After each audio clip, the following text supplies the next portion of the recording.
Today we're going to be talking about simple interest, and our essential question is how can you find the simple interest earned on a loan or an investment? And so for simple interest, it's going to be a formula which is I is equal to PRT. And notice that the I and the P are capitalized. Okay, let's talk about what each one of these are. I, P, R, T. I is going to be interest, and interest is the amount charged for borrowing money, and it's also the amount that you earn when you invest money. Okay. P is going to be the principal. And the principal is going to be the amount borrowed, or the amount that you put it in as an investment. Okay. R is going to be for rate, and it's going to be the annual percentage rate of a principal. You do have to remember that this is going to be a percentage as a word problem, and you have to change it into a decimal. Okay. And then T is going to be time. Okay. It's the length of time the money is being borrowed or invested, and it must be in years. So an example, if you had a question that said 6 months instead of years, you would have to put your T as 6 over 12, because 6 months is 6 out of 12 of a year, right? If it was 18 months, it would be 18 over 12, right? Because there's 12 months in a year, and you want to get like a whole proportion with it. So let's look at the first question that we have here. Example number 1, you want to borrow $8,000 to buy a used car. You plan to pay back the loan over 5 years, and a bank lends you the money at an APR of 4.5. And so just like with the formula, we're going to write it down. We have I, which is the interest, and that's what we're trying to find.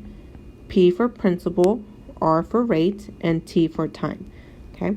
The principal here is going to be how much we borrowed to buy the used car. So we borrowed $8,000, right? The rate in this, it says it's always going to be as a percentage, and it's sometimes called an APR. It is 4.5%. We have to turn that into a decimal, so we do have to put 2 decimal places over, right? And we got 0.045 as our rate. And then the time in years, we want to pay back the loan in over 5 years. So let's go ahead and put 5 for years. Okay. Getting these numbers, 8,000, 0.045, and 5 into our formula, so that way we can find the interest of borrowing that $8,000. So we're going to let's put it over here actually. So we have interest is equal to the 8,000 times 0.045 times 5. You can write it like this. You can also write it like this, where you multiply the 0.045 with the 8,000 and the 5. It doesn't matter, okay? Parentheses are usually what you're going to end up doing later on next year in high school. So I would just practice the parentheses now, okay? So we're going to put this into our calculator. We got 8,000 times 0.045 times 5. And we get the interest is $1,800. So that's how much money the bank is going to charge you for borrowing that $8,000. Okay, so consequently, B, it says find the total amount of money that you will repay the bank. That's going to be the principal plus the interest. Okay, so the principal here is going to be how much we borrowed, which is $8,000, right? And we're going to add that interest, that the amount of money that they charged us because we borrowed that money. Okay, so we get $8,000 plus $1,800, and we get $9,800. So over 5 years, you're going to pay $9,800 for borrowing the $8,000 to buy that car. Okay. So C is going to be the monthly payments. Okay. We're going to make monthly payments over the 5 years, and we're going to calculate the payment you will need to pay the bank. So it's kind of like a monthly bill for this loan. Okay.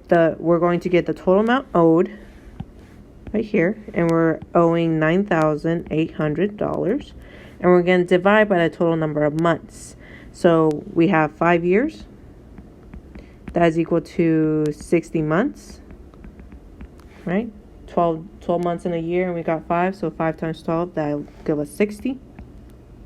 So we're going to divide 9,800 by 60, and we get 163.3 repeating. So let's just say we owe about 163 and 34 cents each month for 5 months. Okay.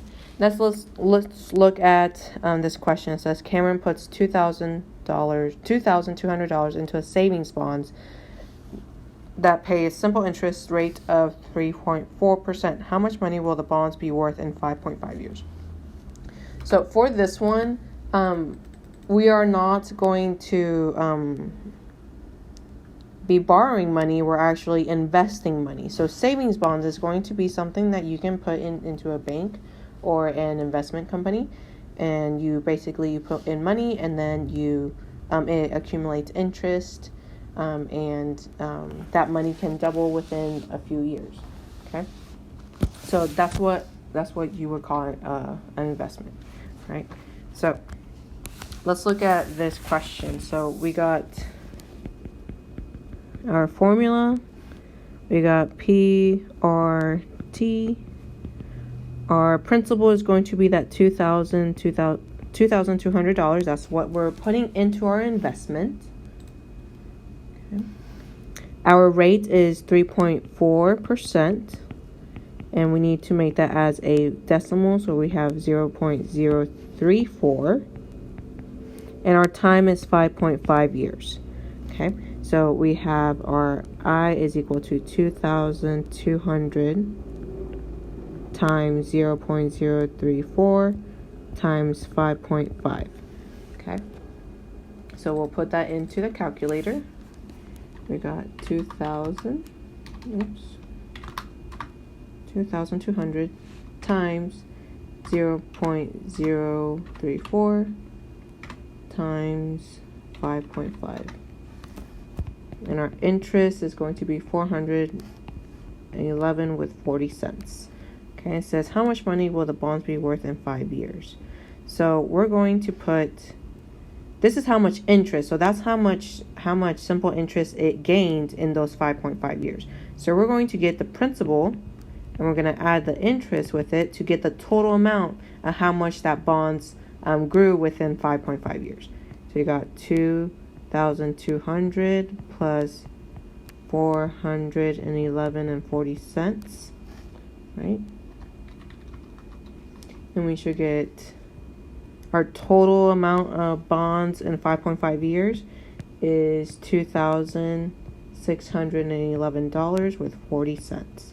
That's how much that $2,200 is going to grow in 5.5 years. Okay. And for the last question, we have Trey wants to buy a $500 video game system. Trey's parents are lending him money, and they expect him to repay the loan with interest. He has 2 options. Option 1 is repay the loan in 2 years with a simple interest rate of 4%. And option 2 is repay the loan in 3 years with simple interest rate of 3%. What is the difference in the amount of interest Trey would pay between the 2 options? So let's go ahead and put option 1 and option 2. Okay. We got our IPRT. Let's go ahead and look at the first option. So we got a principal. So for the principal, it's going to be the same for each one because he wants to pay that $500 for that video game. So $500 is going to be the principal. The rate in option 1 is 4%. Which in our case will be 0.04, right? And then our time is going to be 2 years, right? That's option 1. Okay. And then option 2 Well, actually, let's go ahead and yeah, let's go ahead and put our PRT. Our principal is still $500 because that's how much he wants to borrow money from his parents. The rate in option 2 is going to be 3%, which is 0.03 as a decimal. And then he wants to pay that one in 3 years. So we're going to put 3 for time. Okay. So option 2 was these options, right? Okay. Let's go ahead and put our interest for option 1 was 500 times 0.04 times 2. Okay. And let's put that in our calculator. Got 500 times 0.04 times 2. And we get $40. So he has to pay an additional $40 for his parents for that $500. And the interest rate for option 2, let's see, we got 500 times 0.03 times 3. Let's see what that is. We got 500 times 0.03 times 3, and we got 45. Okay, so here in option 1, you can pay a little less interest in 2 years than option 2. But here, let's see what the question is. It says, what's the difference in the amount of interest Trey would pay between the 2 options?